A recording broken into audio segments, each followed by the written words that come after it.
transportation. Sailors definitely need to learn how to fight fires at sea because we don't have the luxury of being able to just walk out of a burning building or step outside. The Coast Guard pictures show a coastal freighter in deep trouble. The wheelhouse erupted into flames, and that was when we decided that it was well beyond our means.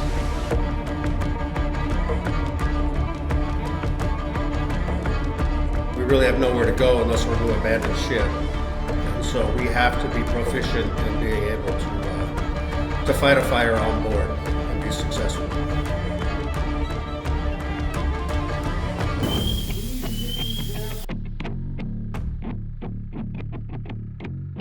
My name is Dan, and I'm a captain for Coastal Transportation. Simulator is made up of many 40-foot long containers. It's got 3 levels to it, plus exterior areas, and it's to simulate one of our vessels in our fleet.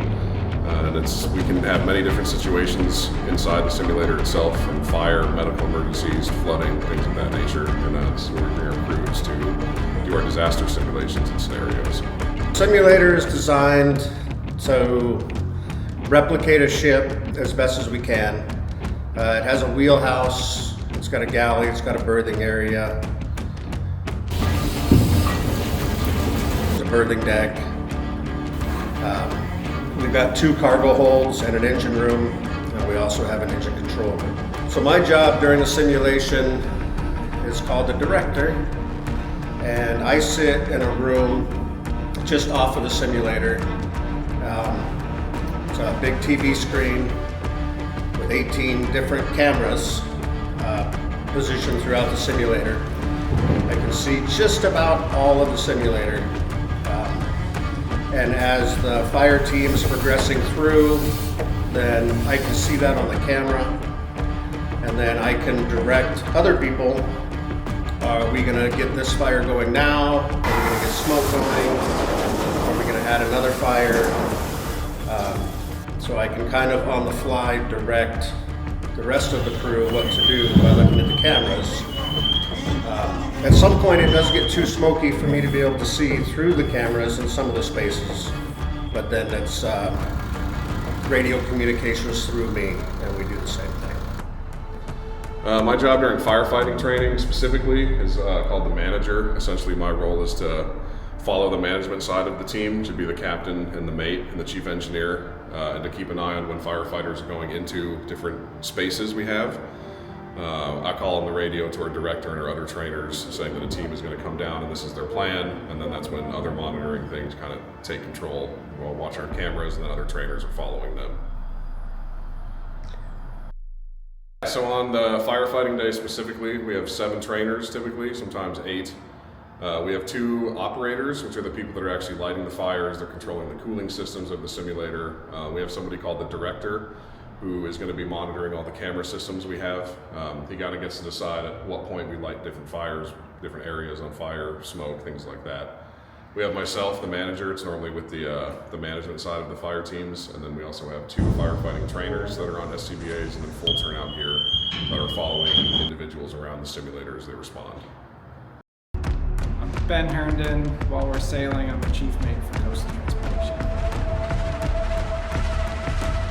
Sailors need practice for all aspects of the job, and it's a lot safer for them to practice here, where they get real life fires, unlike on the boats where we just simulate them. People get scared, and it's better to know if people panic here than when we're out to sea. So the more practice, it's safer for us aboard the vessel.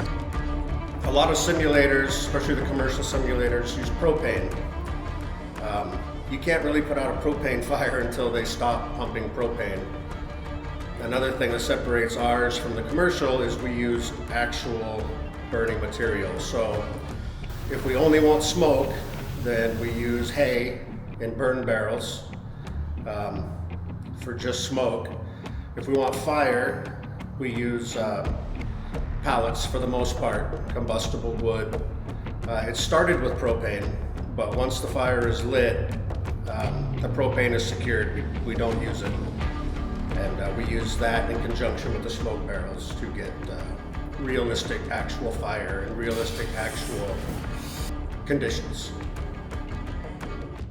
The training that we're going to be doing today is going to start with an electrical panel catching fire in the engine room, as well as a dryer catching fire in the pantry simultaneously. We've got a pretty cool cold spark machine that we've rigged up to spray sparks out of the electrical panel. We're going to use a smoke machine for the initial smoke coming out of the dryer. And it'll be the crew's responsibility to kind of figure out what's going on, how to solve that. The engine room is going to catch on fire due to the electrical panel, and that is going to spread to both cargo holds where there will also be fire.